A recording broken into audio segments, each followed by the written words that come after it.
Assalamualaikum warahmatullahi wabarakatuh. Selamat siang semuanya.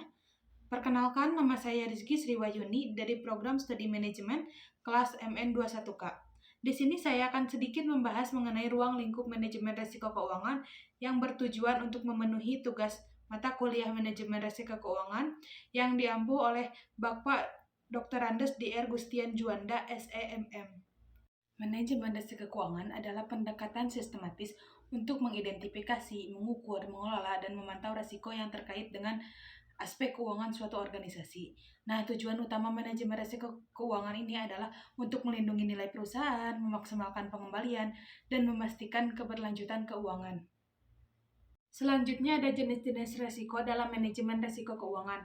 Yang pertama ada risiko kredit. Hal ini terkait dengan risiko gagal bayar pihak ketiga seperti pelanggan atau peminjam yang tidak dapat memenuhi kewajiban pembayaran. Yang kedua ada risiko pasar. Risiko pasar ini terkait dengan fluktuasi harga aset, mata uang, suku bunga, dan komoditas di pasar global yang dapat mempengaruhi nilai portofolio investasi ataupun eksposur pasar perusahaan. Nah, yang ketiga ada risiko likuiditas. Hal ini terkait dengan kemampuan perusahaan untuk memenuhi kewajiban keuangan yang datang jatuh tempo tanpa kesulitan. Yang keempat, ada risiko operasional.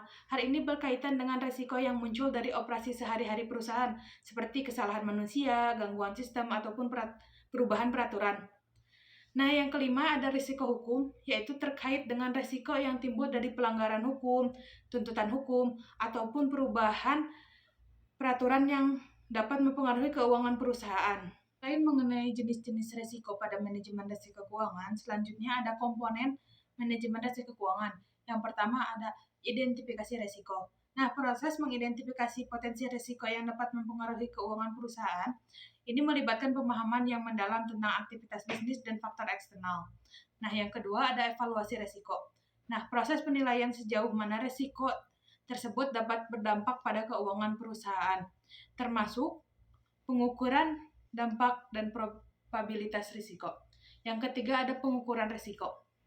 Dalam hal ini penggunaan metode dan model statistik untuk mengukur risiko secara kuantitatif seperti value at risk atau VAR, stress testing, dan skenario analisis. Yang keempat adalah manajemen risiko. Nah, proses pengembangan dan pelaksanaan strategis untuk mengelola risiko termasuk lindung nilai atau hedging, diversifikasi portofolio, dan manajemen likuiditas.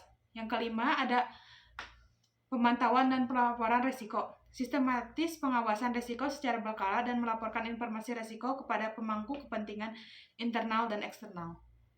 Yang keenam ada manajemen krisis, di mana dalam tahap ini adalah mempersiapkan perusahaan untuk menghadapi situasi krisis dan mengembangkan rencana darurat untuk mengatasi kejadian yang dapat mempengaruhi keuangan perusahaan.